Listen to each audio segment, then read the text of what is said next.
Welcome life study channel में। आज हम लोग बात करने वाले हैं परिवहन का ऑब्जेक्टिव क्वेश्चन है जो कि क्लास 10th का है, जो कि आपके इस बार 2025 में होने वाले एग्जाम के लिए महत्वपूर्ण है। ठीक है, आप एक बार देख लीजिए, आपका ये क्वेश्चन अब बायो का यानी बायोलॉजी का एक भी क्वेश्चन बाहर आपके एग्जाम में नहीं जाएगा। तो आज हम लोग क्वेश्चन करने वाले हैं, 101 क्वेश्चन करने वाले हैं। इसका क्वेश्चन श्वसन से परिवहन से 101 लिया गया है, जो कि आपके एग्जाम के लिए काफी महत्वपूर्ण है। और पिछले वीडियो जो है हमने श्वसन किया था, उस श्वसन का भी क्वेश्चन बहुत ही इंपॉर्टेंट है, जो कि आपको इस वीडियो के डिस्क्रिप्शन में लिंक दे दिया गया है, जो कि आप जाके उसको क्या करना है, देख लेना है। ठीक है, जो कि चलिए आगे हम लोग स्टार्ट करते हैं। प्रथम क्वेश्चन है कि जीवों के शरीर में पदार्थों के स्थानांतरण के लिए विकसित तंत्र को क्या कहते हैं?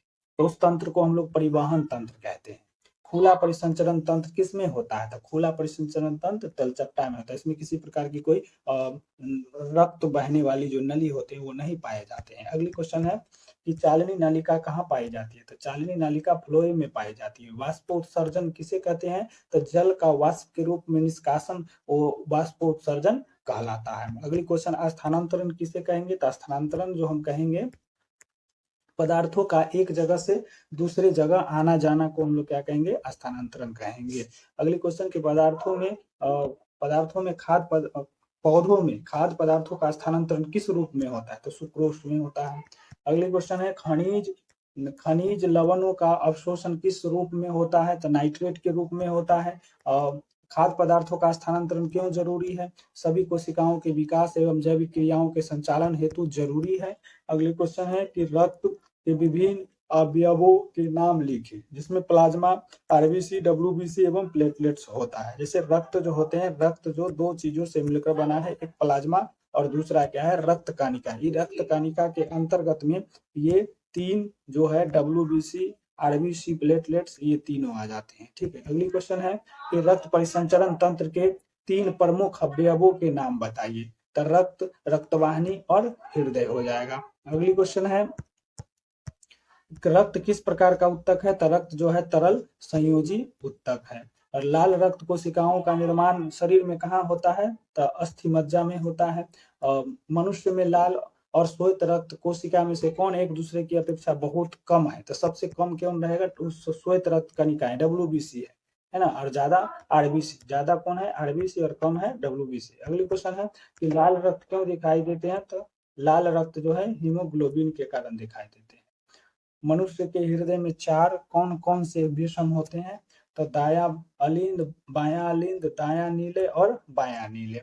ये हृदय का टॉपिक है, जो कि हमने हृदय के टॉपिक को हम पढ़ा चुके हैं। आपको प्लेलिस्ट में जाकर इसकी संपूर्ण जानकारी उस वीडियो से प्राप्त कर सकते हैं। अगली क्वेश्चन है कि शरीर के सभी भागों से अशुद्ध रक्त को हृदय के दाएं अलिंद में ले जाने वाली रक्त वाहिनी को क्या कहते हैं? तो महाशिरा कहते हैं।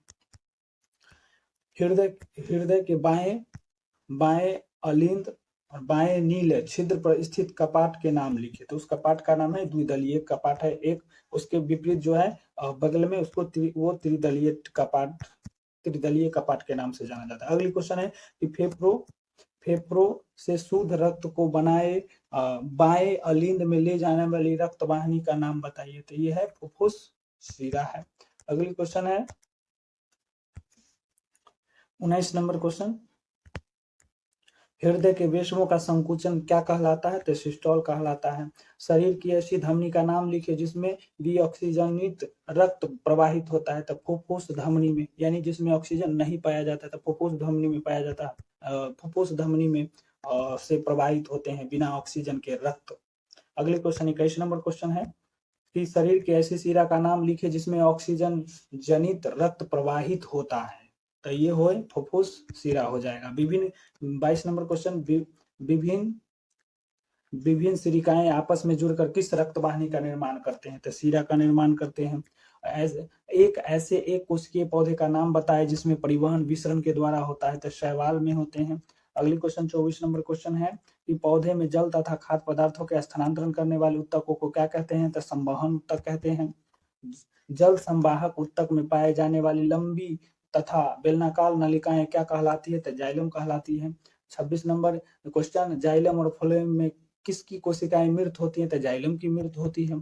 जाइलम तथा 27 नंबर क्वेश्चन है जाइलम तथा फ्लोएम में कौन सा संवहन उत्तक खाद्य पदार्थों का स्थानांतरण करता है? तो फ्लोएम करता है। 28 नंबर क्वेश्चन, पौधे में जल, खनिज, लवण और खाद्य पदार्थों को पौधे की शीर्ष भागों तक पहुंचाने वाली क्रिया क्या कहलाते हैं? तो स्थानांतरण कहलाते हैं। 29 नंबर क्वेश्चन, रक्त तथा रुधिर किस प्रकार का उत्तक है? तो तरल संयोजी उत्तक है। 29 नंबर क्वेश्चन है कि दायां अलिंद और बायां अलिंद एक दूसरे से किस संरचना के द्वारा अलग होते हैं? तो अंतरा अलिंद के द्वारा अलग होते हैं। अंतरा अलिंद हो गया कि ये हृदय है, इस हृदय को जो दो भाग में बांटता है इसको हम लोग क्या कहेंगे? अंतरा अलिंद कहेंगे। अगली क्वेश्चन है 31 नंबर क्वेश्चन कि उस शिरा का नाम बताइए जिसमें शुद्ध या ऑक्सीजनित रक्त प्रवाहित होते हैं। तो फुफ्फुस शिरा होते हैं। वैसा रक्त प्लाज्मा जिसमें लाल रक्त कोशिकाएं नहीं पाई जाती है क्या कहलाते हैं? लसिका कहलाते हैं। 33 नंबर क्वेश्चन, रक्त का संचार ज्यादा दबाव से किस में होता है? तो धमनी में या शिरा में, यानी किस में होता है? तो धमनी में हो जाएगा। अगली क्वेश्चन है 34 नंबर क्वेश्चन है कि रक्तचाप की माप किस उपकरण से की जाती है? तो स्फिग्मोमैनोमीटर के द्वारा किया जाता है। मानव हृदय में कोष्ठों की संख्या कितनी? 4 होते हैं। कोष्ठ होता है, कहीं कहीं क्वेश्चन में कोष्ठ के जगह पर वेशम दिया रहेगा या चेम्बर दिया रहता है, ये सब सेम ही है, एक ही है। अगली क्वेश्चन है 36 नंबर क्वेश्चन कि जल तथा लवणों का परिवहन हमेशा होता है, किसमें होता है? एक दिशीय होते हैं, ठीक है। जो जाइलम क्या करते हैं? जाइलम नीचे से ऊपर ले जाने का काम करते हैं। अगली क्वेश्चन है कि लाल रक्त कोशिकाएं का कब्रगाह एवं ब्लड बैंक किसे कहा जाता है? तो ये कहा जाएगा प्लीहा को कहा जाता है। 38 नंबर क्वेश्चन है कि सीरा अलिंद छिद्र को क्या कहते हैं? तो पेसमेकर कहा जाता है।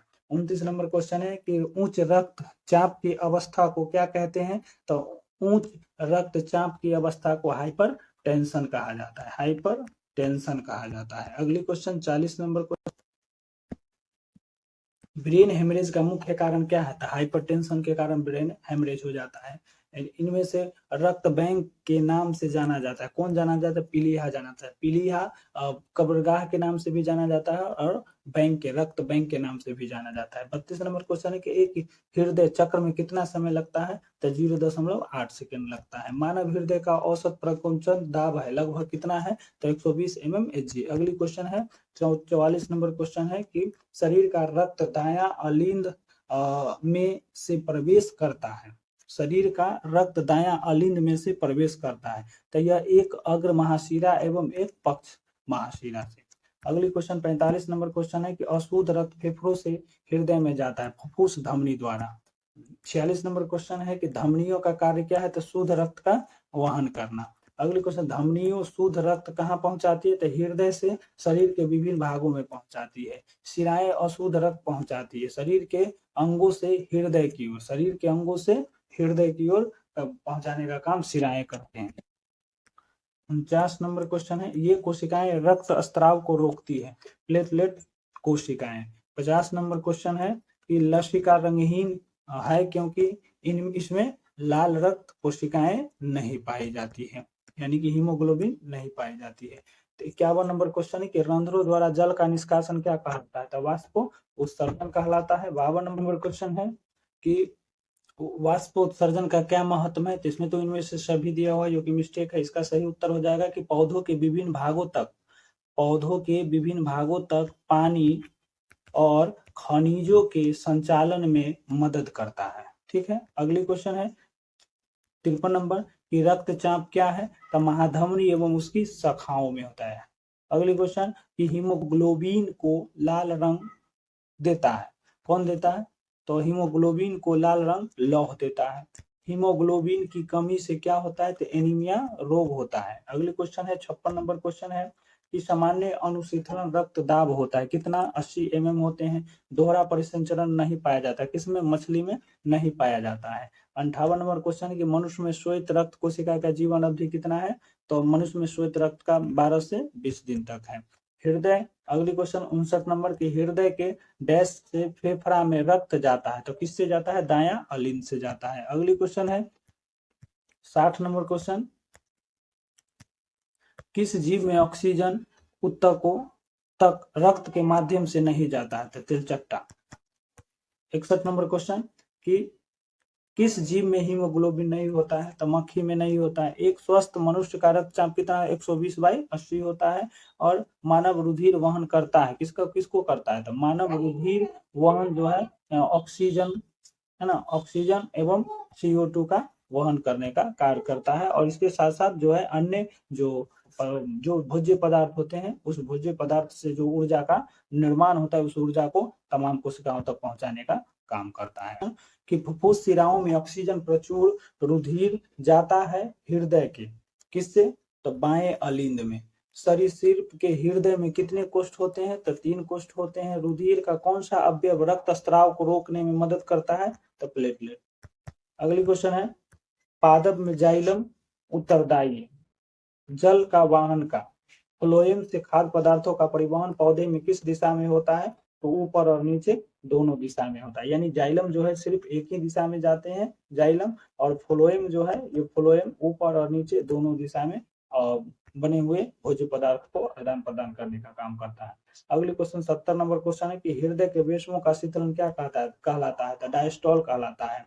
71 नंबर, मछली के हृदय में कितने कोष्ठ होते हैं? तो 2 कोष्ठ होते हैं। अगले क्वेश्चन 72 नंबर क्वेश्चन है कि पौधों में आवश्यकता से अधिक जल किस प्रक्रिया के द्वारा बाहर निकल जाते हैं? तो वाष्प उत्सर्जन के द्वारा बाहर निकल जाते हैं। 73 नंबर क्वेश्चन, ऑक्सीजन का वाहक कौन है? तो ऑक्सीजन का वाहक आरबीसी करता है। कौन सा उत्तक जल तथा घुलनशील लवणों को मूल रोम से पत्तियों तक पहुंचाने का काम करता है? तो जाइलम करता है। अगली क्वेश्चन है कि खाद्य पदार्थों का पौधों में स्थानांतरण का मुख्य रूप कौन सा है? तो सुक्रोज है। उच्च रक्तचाप का कारण क्या है? तो उच्च रक्तचाप का कारण बहुत सारे हैं, जो कि जिसमें वजन ज्यादा होना, ज्यादा नमक खाना, और ज्यादा शराब पीना, और उम्र के अनुसार भी बढ़ता रहता है, या किसी प्रकार की तनाव हो, मानसिक तनाव हो, उसके कारण भी क्या होता है? हाइपरटेंशन बढ़ जाता है। अगली क्वेश्चन है 77 नंबर क्वेश्चन है कि SA नोड द्वारा जनित विद्युत धारा के कौन सा यंत्र अंकित करता है? तो स्फाइग्मोमैनोमीटर करता है। अगली क्वेश्चन है कि निम्न में से सबसे तेज हृदय किसका धड़कता है? तो चूहा का धड़कता है। फ्लोएम उत्तकों द्वारा कार्बोहाइड्रेट का परिवहन होता है, किसमें? सुक्रोज के रूप में होता है। अगली क्वेश्चन, रक्त क्या है? रक्त संयोजी तरल संयोजी उत्तक है। 81 नंबर क्वेश्चन, चालनी नालिकाएं पाई जाती है, फ्लोएम में पाई जाती है। आरबीसी का जीवन काल कितना है? 120 दिन है। अगले क्वेश्चन, मानव हृदय किससे घिरा हुआ है? तो पेरिकार्डियम से घिरा हुआ है। उच्च रक्तचाप में क्या होता है? तो धमनिकाओं का फैलना, यानी धमनिकाएं यानी जो धमनी होते हैं, नस जो होते हैं धमनी, उसको फटने का क्या रहते हैं? उसी हाइपरटेंशन में फटने का डर रहता है, तो उसमें धमनी जो होते हैं धमनी फैल जाते हैं। ठीक है। अगली क्वेश्चन है कि संवहन उत्तक के रूप में पाए जाते हैं, जाइलम और फ्लोएम पाए जाते हैं। 86 नंबर, भोज्य पदार्थ का परिवहन किन के द्वारा होता है? तो फ्लोएम के द्वारा होता है, बने हुए जो भोज्य पदार्थ है। अगली क्वेश्चन है कि रक्तचाप मापने वाले यंत्र को क्या कहते हैं? तो स्फाइग्मोमैनोमीटर कहा जाता है। अगली क्वेश्चन है, कौन सा रक्त समूह सबसे रक्त ले सकता है? तो AB ले सकता है। निम्न में से कौन रक्त समूह सबको दे सकता है? तो सबको दे कौन सकता है? ए दे सकता है, ओ दे सकता है। अगले क्वेश्चन 90 नंबर क्वेश्चन है, ब्लड समूह ए में कौन एंटीबॉडी होता है? तो बी होता है। 81 नंबर, पौधे में वाष्प उत्सर्जन किस भाग में होता है? तो पत्ता में होता है। अगली क्वेश्चन है कि चालिनी नालिका में फ्लोएम चालिनी नालिका में पाए जाते हैं, क्या पाए जाते हैं? चालिनी नालिका में क्या पाए जाते हैं? फ्लोएम में। चालिनी नालिकाएं कहाँ पाए जाते हैं? 92 नंबर क्वेश्चन, चालिनी नालिकाएं कहाँ पाए जाते हैं? तो फ्लोएम में पाए जाते हैं। 93 नंबर क्वेश्चन, रक्त क्या है? तो रक्त एक तरल संयोजी उत्तक है। एपिडर्मिस जो है ये गलत है, ये हो जाएगा। एपिडर्मिस जो है त्वचा के ऊपरी भाग को कहा जाता है। अगली क्वेश्चन है, मानव हृदय घिरा हुआ है। तो ये question revision question, repeat question है। तो ये पेरिकार्डियम से घिरा हुआ था। रुधिर चाप नियंत्रित होता है किससे? एड्रिनल द्वारा होता है। स्टोमाटा के खुलने और बंद होने की क्रिया को कौन नियंत्रित करता है? तो द्वार कोशिका नियंत्रित करता है। अगली क्वेश्चन का आदान प्रदान किसके द्वारा होता है? रंध्र के द्वारा होता है। 98 नंबर, हमारे शरीर के पीएच प्रास के बीच कार्य करता है, कितने? 7.0 से 7.8 तक कार्य करता है। अगली क्वेश्चन है कि 99 नंबर, पत्तियों में गैसों का आदान प्रदान कहाँ होता है? तो रंध्रों में होता है। अगली क्वेश्चन है कि हृदय में रक्त को संपूर्ण शरीर में पंप करने का काम कौन करता है? तो नीलय के द्वारा करता है। लास्ट क्वेश्चन है 101, लास्ट क्वेश्चन है, एक पुष्पीय शैवाल में जल का परिवहन होता है, तो विसरण के द्वारा होता है। आज का परिवहन क्वेश्चन जो है ऑब्जेक्टिव समाप्त हो गया। नेक्स्ट हम लोग उत्सर्जन टॉपिक हम लोग नेक्स्ट लेकर आएंगे उत्सर्जन, जो कि उत्सर्जन से लगभग क्वेश्चन रहेंगे और आपके एग्जाम के लिए बहुत ही महत्वपूर्ण होगा। आप तमाम जितने ऑब्जेक्टिव का वीडियो बन रहा है, सब ऑब्जेक्टिव का वीडियो आप एक बार देख लीजिए, आपके एग्जाम में किसी प्रकार की कोई समस्या नहीं होगी।